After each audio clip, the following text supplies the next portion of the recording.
काल गुरुवारी स्वाभिमानी संभाजी ब्रिगेडनं सीपीआरमधील डॉक्टर आणि खासगी लॅबच्या एजंटांकडून होत असलेल्या आर्थिक लुबाडणुकीचा भांडाफोड केला होता.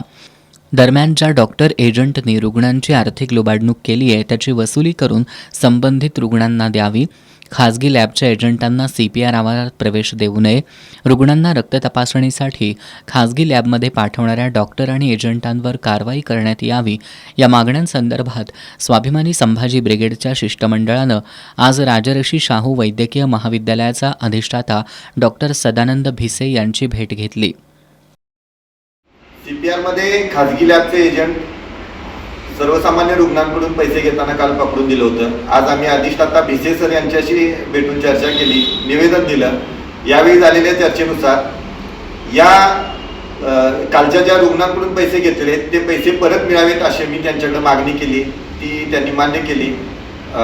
एक दोन दिवसामध्ये या सर्व रुग्णांचे खाजगी लॅबवाल्यांनी जे पैसे घेतलेले आहेत ते परत मिळतील. त्याचबरोबर अजून दोन विषय आम्ही त्याच्यामध्ये मांडलेले आहेत. त्यामध्ये सरकारी जी सीपीआरमधली लॅब आहे ही लॅब 24 तास ॲक्टिव्ह न ठेवता जी फक्त दिवसा लॅब सुरू असते, रात्री फक्त चालू असल्याचा दिखावा केला जातो पण त्यामध्ये तपासण्या केल्या जात नाहीत.